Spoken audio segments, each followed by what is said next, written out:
안녕하십니까. 오하야 반갑고요. 오늘 나눌 내용은 아합과 이세벨에 관한 스토리가 되겠습니다. 성경을 읽다 보시면 악한 왕들, 하나님과 반대되는 길을, 하나님의 법과 반대되는 길을 갔던 사람들에 대해서 얘기를 할 때 아합의 길로 갔다라고 하는 부분이 나옵니다. 물론 여로보암의 길, 아합 똑같이 가게 된 케이스인데요. 왜 아합이 이런 길로 갈 수밖에 없었는지, 그리고 그로 인해서 어떤 문제가 한 국가 안에 생겼는지. 그러니까 아합은 북이스라엘의 왕이었거든요. 우리가 살펴볼 겁니다. 그 이전에 우와 자신부터 시작해서 주변에 많은 사람들, 신자든 불신자든 사람들을 볼 때 가장 먼저 보아야 하는 것이 바로 영적인 상태입니다. 그러니까 인간은 영적인 존재이기 때문에 특정 종교가 있든지 없든지 간에요. 그러니까 복음을 알든지 또한 복음을 모르든지 상관없이 반드시 영적인 깊은 세계로 들어가게 되어져 있어요. 자, 그러면 복음을 모른다라고 하면 그리스도를 이제 모르게 되어지잖아요. 그럼 영적인 눈은 열려지지 않은 상태죠.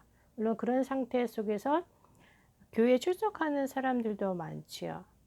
본인이 정작 하나님의 자녀인지 마귀에게 속해 있는지 모르고 그냥 다니는 거예요. 그것을 보고 우리가 종교생활이라고 하는데, 그런 사람들이 또한 있는가 하면요. 자, 그리고 그리스도를 알게 되어졌고, 그런데 뭔지 모르게 굉장히 이제 힘들어지는 상태가 있지요. 영적인 눈은 그리스도를 통해서 열려지는데, 그 열려진 곳에 결국 그리스도의 말씀으로 채워야 되잖아요. 그러니까 복음으로 계속 충만하도록 채워져야 되는데, 채워지지 않게 되어지면 갈급하죠. 그러니까 영적으로 이제 힘든 상태에 있는 거고요. 또 어떤 사람들을 보게 되어지면 말씀도 계속 뿌리 내리고 있고, 그리고 영적으로도 하나님의 사랑과 은혜, 영적 세계에 대한 부분들을 알고 있기는 한데, 정작 하나님이 주신 사명, 결국 사람을 살리고 하나님의 백성들을 찾는 그 부분에 대해서는 관심이 없는 사람들도 있습니다. 자, 그렇다고 하면 그런 곳에 하나님의 계획을 이루시기 위해서 반드시 사람, 남은 자를 보내게 되어지지요. 우리가 앞으로 나눌 그 주인공이 이제 엘리야이긴 한데요. 자, 그 부분은 우리가 나중에 나눌 거고, 자, 그래서 이 영적인 상태를 보라라고 하는 것은 사람은 영적인 존재입니다. 그래서 반드시 영적으로 힘이 있는 사람에게 나도 모르게 끌려가거나, 또한 그런 영적인 힘이 있는 사람들을 이제 끌어가죠. 눈에는 보이지 않지요. 자, 그 대표적인 사람이 자신은 알지 못하는 뭔가의 영적인 그 세력에 의해서, 그 힘에 의해서 끌려간 사람이 이제 아합이고요. 그러니까 아합은 북이스라엘의 왕입니다. 근데 아합이 누구와 결혼을 했냐면 시돈의 딸 예발의 딸 이세벨과 결혼하게 되어지죠. 자, 이세벨은 이스라엘 사람은 아니에요. 하지만 극심하게, 아주 심각하게 바알 우상을 섬기는 사람이지요. 그러니까 우상이 충만한 사람. 자, 보이지 않는 이 배경 뒤에는 사실 악한 영들이 활동하고 있죠. 예전에 우아랑 한번 나눈 기억이 있는 것 같은데, 하나님에 반대되는 개념이 사단이 아니고 우상이죠. 왜냐하면 하나님은 살아계시는데, 그러니까 우상이라고 하는 좀 어려운 표현이긴 하지만 히브리 단어 자체가 없다라고 하는 거예요. 근데 없는 것에 계속 하나님인 것처럼 만드는 사람의 손이 들어가게 되어지면 결국 그 뒤에서 사람을 속이는 사단이 이제 활동을 하게 되어지지요. 자, 그래서 우상 숭배하는 자들의 특징이 뭐냐면 이렇게 보이는 뭔가의 이미지를 만들어내고, 또 아닌 사람들은 자신이 하나님의 자리에 올라갔죠. 사실 우상 숭배 최극치에 올라가면 사람을 숭배하게 되어져 있잖아요. 자, 그 우상 숭배를 정말 심각하게 한 사람이 이제 이세벨이고, 그 아합이 이세벨과 결혼하게 되어집니다.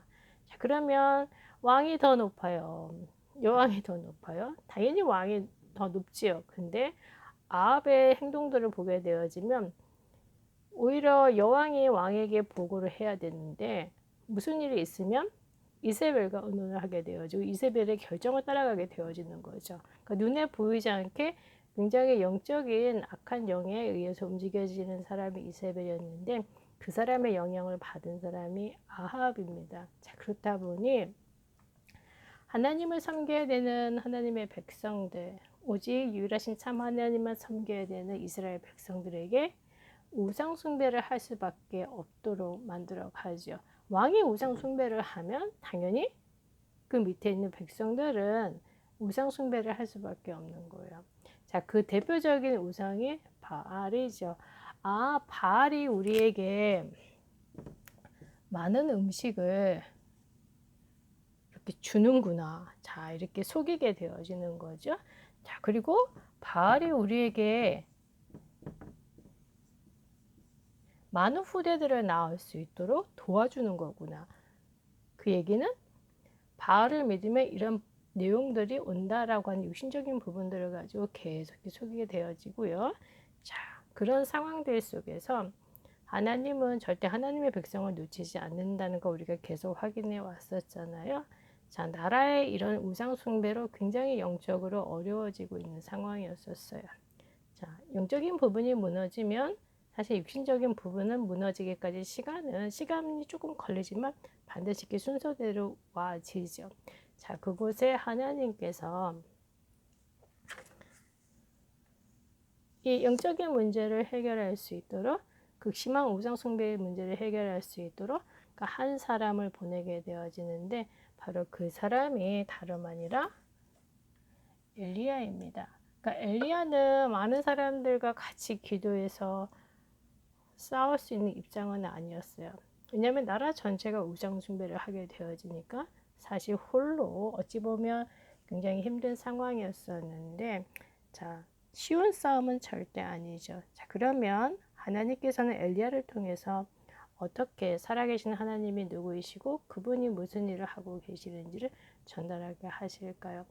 우리가 대충 예상은 할 수는 있겠죠. 먼저 엘리야에게 힘을 주시겠죠. 자, 이 부분은 우리가 다음 주에 확인하게 될 거고요. 자, 이번 주 우화가 확인하실 내용. 나의 영적인 상태, 나는 무엇으로 가득 채우고 있을까요? 다름 아니라 우리는 영적인 존재 결국 하나님과 소통되어지는 비밀 커뮤니케이션 하는 방법은 하나님의 말씀입니다. 자, 그래서 우화 이번 한 주간 인도받은 내용을 보니까 하나님의 말씀도 암송했지요. 자, 그리고 말씀도 기록했습니다. 암송하고 기록하는 것 사실 육신적인 행동이잖아요. 하지만 무엇과 관계 있나요? 우리의 영적인 상태와 관계 있죠. 이번 주에 승리하신 우화 축하드리고요.